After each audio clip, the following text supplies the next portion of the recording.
Sabe o valor do seu gado? O frigorífico tem um volume grande de negócios por dia e informa esses negócios para formar a cotação oficial da arroba. Dessa maneira, a formação do preço de mercado não fica muito justa, concorda? Se todos os pecuaristas se unissem para informar seus negócios, também poderiam participar da formação do preço, estabelecendo um valor justo de venda. Para isso, basta registrar todos os seus negócios no aplicativo AgroBrasil, de forma segura e transparente. Venha para a família AgroBrasil e escreva seu futuro. Negociou, registrou.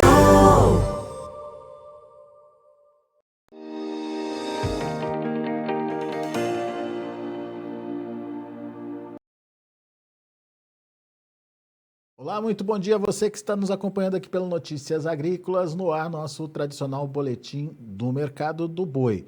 A gente tem nesse mercado uma situação que está interferindo ou que pode interferir no tamanho da oferta a ser destinada aí para os frigoríficos, que são as plantas suspensas aí por conta do embargo, enfim, da determinação chinesa.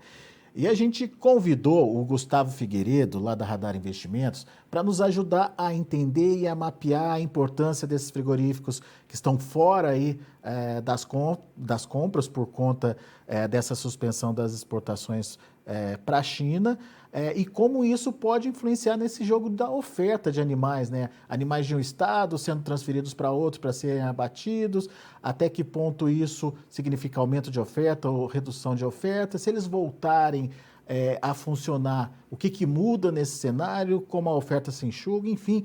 Gustavo Figueiredo vai nos ajudar a entender esse cenário. Seja bem-vindo, viu, Gustavo? Obrigado por estar aqui com a gente mais uma vez. Agradeço sempre, Alexandre. Muito bom. Gustavo, então vamos entender, vamos começar entendendo a precificação do boi primeiro. Aparentemente, o boi está buscando aí o seu piso já, ou ainda não pode sofrer mais pressão? Qual que é a sua expectativa, Gustavo? Alexandre, na verdade, a gente vem aí de 2 meses de pressão, né? Onde a oferta ela era esperada, que é o mês de abril e maio, onde houve concentração de animais terminados no confinamento e o fim de animais semi-confinados, né? Início de seca. E somado a essa pressão veio as desabilitações chinesas aí de algumas unidades, né? A principal delas, que gerou mais pressão ainda sobre a arroba, foi a desabilitação do frigorífico do JBS de Mozerlândia, em Goiás, onde há uma concentração muito grande de animais terminados no confinamento e existiu uma transferência, então, como lá foi desabilitado, desses animais que morreriam lá para São Paulo. Isso aí acabou pressionando ainda mais, né, a arroba aí no Brasil em geral, que São Paulo, querendo ou não, é onde concentra-se o preço da arroba, onde forma-se o preço da arroba, e gera uma pressão via mercado futuro, que isso aí hoje é acompanhado dia a dia por vários pecuaristas, né? E aí, quando gera uma pressão sobre o mercado futuro, gera uma pressão sobre esses animais também que sairiam de uma forma mais pontuais, ou seja, mais gradativas, e acaba saindo numa concentração total, sendo que animal terminado no confinamento é animal perecível, né? Está pronto, tem que sair, e o custo de insumo nas alturas não tem como retardar esse abate, né, Alexandre? Então foi isso que gerou essa pressão atual. Esse foi o primeiro processo, né, Gustavo? Esse foi o primeiro movimento, né, Alexandre? Isso. Que levou o boi para que patamar em São Paulo? Nós saímos aí de uma máxima, não de uma média, mas sim de uma máxima de 360 para um animal de 310 e com tentativas até de 300, que é o que existe hoje aí, frigoríficos tentando comprar animais China de R$300, né? Então, é de 60 a 50 reais aí de queda no valor da arroba aí em 60, 70 dias. Daí teve o segundo movimento aí de fechamento ou de suspensão de atividades para exportação para a China. Isso, aí outro movimento que foi semana passada, né, Alexandre? Isso, outro movimento para a gente entender como é que ficou a distribuição da oferta, certo? Exato. Então, aí vamos lá. Aí, semana passada, Mozerlândia estava voltando ao abate, não ao abate China, porque não houve a liberação para a China, mas sim ao abate para boi comum e alguma exportação que ele deve ter lá dentro de contrato, lá que ele está que ele tem habilitação para exportar, talvez para o Oriente Médio ou outros países ali, e que começaria a desafogar a oferta no estado do Goiás, né, Alexandre? E começou, na verdade, né?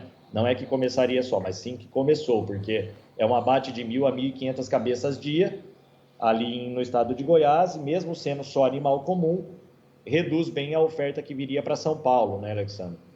Porém, junto com essa volta do abate de Goiás para animais comum, vamos dizer assim, o padrão mercado interno, houve no mesmo dia, praticamente, uma nova desabilitação para a exportação chinesa, né, para o abate chinês.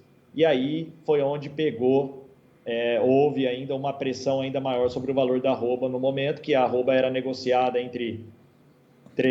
abaixo de 320, em 320 ali, 310, já era 310 a tentativa, mas com pouca eficácia, né? E a partir dessa desabilitação que pegou o frigorífico JBS de Lins por 7 dias, Promissão Marfrig por 30 dias, Senador Canedo Goiás por 7 dias e Várzea Grande por mais 7 dias, houve uma pressão ainda maior da arroba da semana passada para cá, Alexandre, e aí a gente está nessa tentativa aí que já houve bastante negociação de 310 e a tentativa hoje entre 300 e 310 para boi China. O que acontece, Gustavo? Você tendo esses frigoríficos que demandam o boi China sem comprar, isso aumenta a disponibilidade de animais, então, no mercado, é isso? É aquela coisa, Alexander, quando você reduz, mesmo com uma menor oferta, mas com um abate menor, ou seja, a oferta mantém-se equilibrada e o preço não tende a subir. Então, hoje, para a gente fazer análise do valor da arroba para os próximos dias, nós temos 2 cenários, né? O cenário que China volta a bater normalmente, pós 7 dias, todas essas plantas voltam a bater para o mercado chinês, né? A procura por animal chinês continua, sendo que eles passaram aí alguns dias fora de compra, e aí a escala, mesmo estando um pouquinho longa, aí entre o dia 15 e 20 de junho, vários frigoríficos já estão para essa data, mas eles ficaram alguns dias sem comprar, então a escala encurtou nos últimos dias, e se eles tiverem a necessidade de recompor escala com animal China até o final do mês, a procura volta, e a gente tende a ter uma oferta menor do que nós tivemos aí em abril e maio, que é uma oferta mais concentrada junto com o seca e junto com essa pressão de Goiás. Esse Goiás cenário reduz a oferta descendo de Goiás para São Paulo, esse é o cenário com a volta de China, né? E aí a gente está num patamar mínimo aí, como a gente diz aí, seria o fundo do poço aí para a desvalorização da arroba e talvez para o início de uma retomada para os próximos meses aí do valor da arroba. Esse é o primeiro cenário com retomada das habilitações desses frigoríficos que perderam a habilitação semana passada. E que está para acontecer, então, essa semana, se forem 7 dias mesmo, né? Exatamente, Alexander. E aí a gente vai saber, eles voltam ou não voltam. Se for uma volta normal, sem nenhum outro problema, simplesmente voltam a bater pós esse tempo automaticamente, a gente volta para um mercado menor e com uma redução da oferta passo a passo gradativo daqui para frente. Mas como a gente viu, Gustavo, como a gente viu, Mozarlândia começou com essa data, 7 dias, depois não reabilitou, enfim, e já está aí pelo menos há 2 meses, se eu não me engano, aí, sem a reabilitação. Se esse cenário persistir, com suspensão aí das exportações, como é que fica a situação? A gente entendeu que sem suspensão, o preço se segura, se mantém, porque a oferta já começou a reduzir, a oferta tradicional, histórica, certo? Certo. Agora, Alexandre, se tiver é um cenário preocupante, vamos dizer assim, né? É um cenário preocupante, até porque vamos dizer assim, as desabilitações nesse momento, né, da semana passada foram muito mais... Mozarlândia já é preocupante. E as desabilitações da semana passada é muito mais preocupante. Por quê, Alexandre? Porque pega 2 grandes frigoríficos dentro do estado de São Paulo, né? Que somados aí eles abatem 2.500 cabeças dia, né? Que é Promissão e Lins, JBS, Lins e Marfrig Promissão. E pega, Alexander, o JBS de Senador Canedo. O Senador Canedo, hoje, é a única saída do JBS para abater os animais China dentro do estado de Goiás. né? Então, aí ele soma Mozarlândia e Senador Canedo sem abate de China, que complica ainda mais, e o que eles têm lá de contratos a serem finalizados em Goiás para os animais chinas que foram contratados antes das desabilitações que tiveram agora, isso aí tende a descer um pouco mais ainda para São Paulo e esse fluxo continua, né? Ou seja, esse fluxo de pressão nas cotações que você está dizendo, certo? Daí, sem essa volta das exportações para a China nesses frigoríficos, essa pressão em cima da arroba pode continuar, então. Ela pode continuar, Alexandre. E aí, hoje, a gente não consegue... Se a gente analisar somente por oferta, eu posso dizer e eu acredito que a gente estaria no fundo do poço nesse atual momento, né? E com uma retomada, até porque o mercado futuro não gera margem para a operação de animais confinados, ou seja, daqui para frente o volume colocado e fechado, eu acredito que vai ser, que foi reduzido para esses animais que terminarão aí entre final de junho, julho e agosto, frente ao que a gente tinha aí para abate abril e maio, né? Então, em relação à oferta, eu consideraria aqui o fundo do poço, né? Agora, quanto tempo a gente ficaria nesse equilíbrio ainda de preço 310 sem uma alta? Aí é só o mercado para dizer. Pode ser que nós estaríamos vendo agora o fundo do poço, semana que vem começaria uma retomada, mas se as notícias forem positivas, a gente vai para esse cenário. Se a notícia for negativa de continuar o embargo por mais tempo nessas plantas, aí, Alexandre, eu não acredito numa retomada no momento atual, mesmo com uma redução da oferta nos próximos dias. Mas tem um dos frigoríficos em São Paulo que o prazo é maior, né, Gustavo? Se eu não me engano, é Promissão. Suspensão do Marfrig de Promissão já são 30 dias, não são 7 como Lins, Senador e Várzea Grande, né? Então, por ser 7 dias, ainda também todo mundo está aí no pensamento, vamos dizer assim, está todo mundo pensando positivamente com a retomada dele logo no final do mês, né? Então, junho, mesmo com a retomada de Lins, Senador e Várzea Grande, ainda continua a interrogação frente ao frigorífico dentro do estado de São Paulo aí, que é Marfrig. E que isso termine de forma positiva, que seria a volta desses animais aí, desses frigoríficos abatendo cheio para exportação chinesa. Mas pelo menos, se voltar o de Lins, já ajuda a desafogar um pouquinho aí da pressão, né? E Senador Canedo, né, Alexandre? Porque Senador Canedo agora passou a ser o ponto estratégico dentro de Goiás.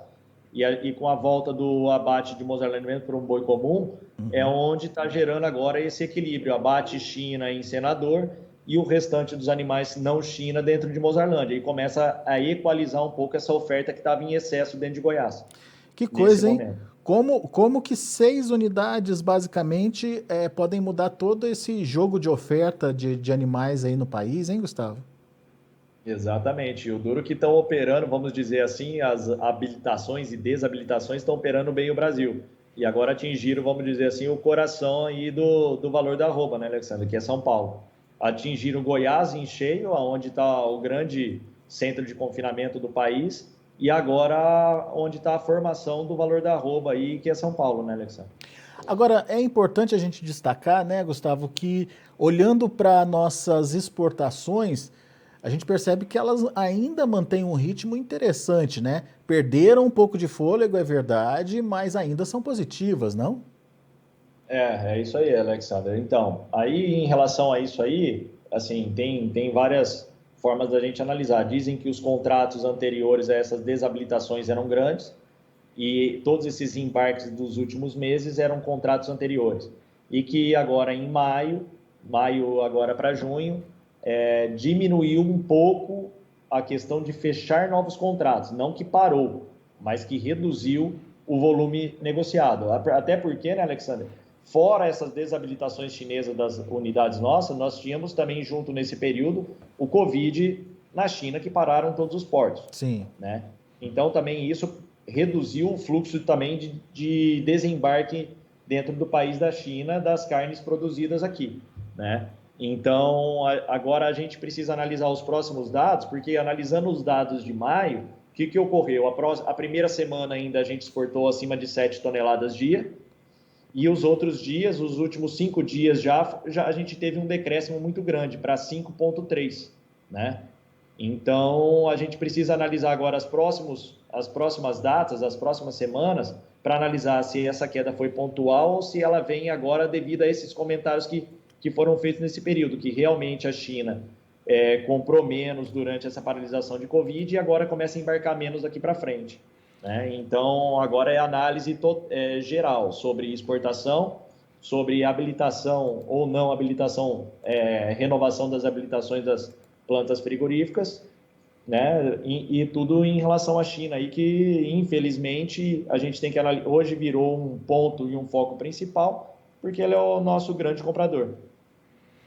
Muito bem. Então, a importância da volta desses frigoríficos aí para, de novo, dar uma dinâmica da comercialização aí, organizar a demanda e relacionar aí com a oferta que a gente tem. Tecnicamente, a gente já tem essa oferta de animais diminuindo, portanto, se a demanda voltar ao normal, a gente tem uma condição que estabiliza essa pressão de queda. No entanto, se não tiver essa demanda voltando desses frigoríficos exportadores aí para a China, a situação pode piorar um pouquinho aí, pensando, obviamente, no maior volume de animais para a quantidade de frigoríficos habilitados aí a exportar para a China. Certo, Gustavo? Exato, como a gente diz, né? A porteira fecha de um lado, mesmo com pouco boi ali dentro do curral, vira muito, né, Alexander? Já que você tem um abate reduzido. Então, aí pode ser que uma retomada do valor da arroba aí, ela demore um pouco mais, dependendo das notícias aí negativas, se a China trouxer para a gente. Ontem então, isso aí é análise aí para os próximos dias aí, para a gente ir acompanhando. Ontem a gente conversou com o Ricardo Viacava, ele é pecuarista aqui no interior de São Paulo, e ele estava contando que ele já não consegue mais precificar o boi China dele, que os frigoríficos levam o boi, mas estabelecem como pagamento o CPEA do dia, né? Do dia que aconteceu o abate, ou a entrega, enfim. Eu acredito isso aí pensando mais no sentido também do próprio frigorífico não saber qual é a notícia que vai vir para ele, se é positiva ou negativa, né, Alexandre? Então ele também não pode ficar com o animal comprado num patamar acima dos preços aí, sendo que ele não sabe se ele vai conseguir exportar esse animal ou não, né? E daí faz sentido, então, essa novidade, digamos, na precificação? Alexandre, na verdade isso aí é uma precificação que vários frigoríficos têm com o próprio aquele cliente que são ativos, né, que são parceiros, né? E às vezes eles colocam essa precificação mais um prêmio em cima dessa parceria.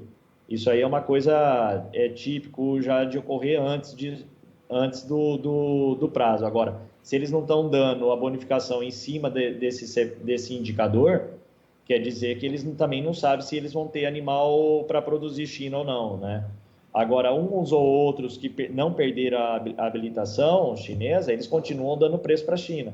Porém, a base está inferior ao que vinha sendo praticado, né, Alexandre? Então, hoje, vários frigoríficos aí que produzem China, um hoje eu ouvi R$300 para boi China, o outro eu ouvi 310 com 30 dias para boi China, e escala de ambos aí, mesmo com preços diferenciados para o dia 20, né, de junho. Então, é uma coisa assim, nós vamos ter que passar aí mais uma semana, tudo, porque a alta pode ser que demore um pouco mais do que todo mundo gostaria, vamos dizer assim. Dependendo, logicamente, dos resultados e das notícias que virão aí para os próximos dias. Muito bem. Vamos ficar de olho nesse mercado, então. Eu acho que é importante essa dica que o Gustavo trouxe de movimentação dos frigoríficos, saber o que vai acontecer com esses frigoríficos. Tecnicamente, está vencendo o prazo já e nos próximos dias eles estariam habilitados a voltar a fornecer, a exportar esses animais para a China, com exceção do frigorífico de Promissão, que levou uma suspensão aí um pouco maior de 30 dias. E o de Mozarlândia, que não voltou mesmo, a China não autorizou a volta aí das exportações. Então vamos esperar para ver como vai ser esse retorno e a partir daí a gente consegue entender o que vai acontecer com a oferta e principalmente relacionar isso com a demanda dos frigoríficos que ainda conseguem exportar para a China. É isso, né, Gustavo? Eu acho que foi bastante produtiva a nossa conversa, principalmente para a gente entender esse cenário com suspensão e esse cenário sem a suspensão aí dos frigoríficos exportadores. Exato, até porque, Alexandre, se a notícia vem negativa de um frigorífico que estava comprando normalmente animais padrão China, e eles têm essa escala pronta com animais padrão China, depois vem uma notícia negativa que ele perde a habilitação chinesa e que ele não vai poder mandar nada da produção dele para a China, ele tem que realocar todos esses animais comprados nesse período aí para outras unidades, né, Alexandre? Então, é o que a gente fala, a porteira fica pequena mesmo com uma oferta menor. Então, aí ele tem que realocar a escala dele atual para depois voltar à demanda do que ele vai comprar China e onde ele vai comprar animal China, né, Alexandre? Então, a nossa torcida, logicamente, é para que haja uma retomada. Nós já estamos numa pressão muito grande dos valores da arroba, muito rápida, até porque não existe margem hoje para a produção de animais confinados no atual momento para os próximos meses. A margem está baixa, ainda mais pensando numa Selic de 12,75, aí, onde gera uma renda fixa próxima de 1% ao mês livre de imposto, né? Então, tudo isso aí sobre o que ser feito com o dinheiro no atual momento, a única coisa que não está gerando margem é colocar na produção de bovino, né? E aí, futuramente, é aquela coisa, quanto mais pressiona a mola agora, maior a alta depois, se algo nesse sentido acontecer e não gerar margem para a produção. Muito bom. Bela análise, Gustavo Figueiredo, meu caro, muito obrigado, viu, pela sua participação mais uma vez conosco aqui. Volte sempre, Gustavo.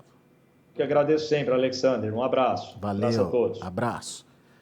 Tá aí, Gustavo Figueiredo, Radar Investimentos, aqui com a gente no Notícias Agrícolas, trazendo, portanto, essas possibilidades aí de precificação da arroba. Maior pressão sobre a arroba, caso os frigoríficos que exportam para a China não voltem aí ao normal, ao funcionamento normal, e uma pressão menor, até um estancamento e quem sabe até uma volta do movimento de alta aí, caso essas unidades voltem a processar esses animais e, obviamente, mantiverem firmes aí as exportações para a China. Bom, a gente tem para vocês os números do mercado futuro, que é muito importante também nesse momento de se entender. Olha aí o que o mercado está sinalizando. Para maio, R$ 317,70, uma alta de 0,76%. Junho, R$ 312, uma alta de 0,81%. Julho, R$ 319,05, subindo 0,63%. Outubro caindo 0,15%, uma sinalização que não é muito boa, principalmente para o segundo semestre, R$ 328,05. O indicador CPEA ontem fechou a R$ 320,40, uma alta de 1,46%. São os números de hoje, a gente vai ficando por aqui, agradeço muito a sua atenção e a sua audiência. Continue com a gente. Participe das nossas mídias sociais no Facebook Notícias Agrícolas, no Instagram, @Notícias Agrícolas e em nosso Twitter, @Notiagre. E para assistir todos os nossos vídeos, se inscreva no YouTube e na Twitch Notícias Agrícolas Oficial.